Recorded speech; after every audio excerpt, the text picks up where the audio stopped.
সকল দায়িত্বশীল মহলকে বিডিআর এর এই কঠিনতম সময়ে যখন আমরা 5ই আগস্টের পরে একটি ন্যায় বিচারের প্রত্যাশা করছি, সেই সময় ন্যায় বিচারকে বিঘ্নিত করার জন্য নানানভাবে ষড়যন্ত্র করা হচ্ছে।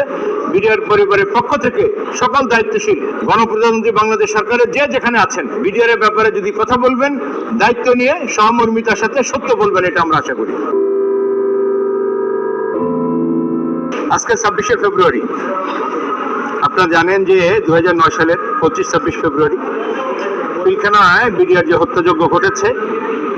এই হত্যাযজ্ঞে আজকে 16 বছর পূর্তি হয়েছে।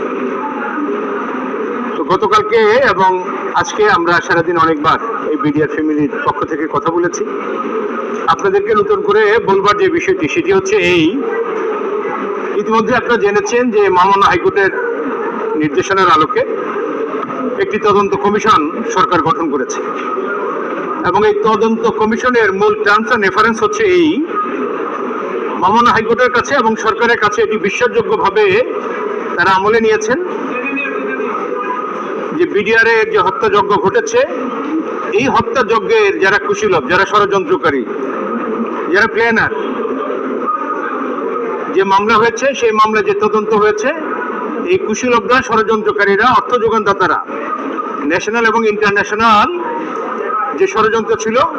কনস্পিরেসি ছিল, সেই কনস্পিরেটররা এই তদন্তের আওতায় আসে না, বিচারের আওতায় আসেনি। এবং এই বিচারের আওতায় না আসার কারণেই আজকে নতুন করে তদন্ত কমিশন হয়েছে এবং ইতিমধ্যে বিডিআর এর সাবেক মহাপরিচালক ফজলুর রহমান সাহেবের নেতৃত্বে এই তদন্ত কমিশন চলমান। এই তদন্ত কমিশন যে টার্মস এন্ড রেফারেন্স, তার মধ্যে অন্যতম একটি বিষয় হচ্ছে যে রায়গুলি ইতিমধ্যে দুটো মামলায়,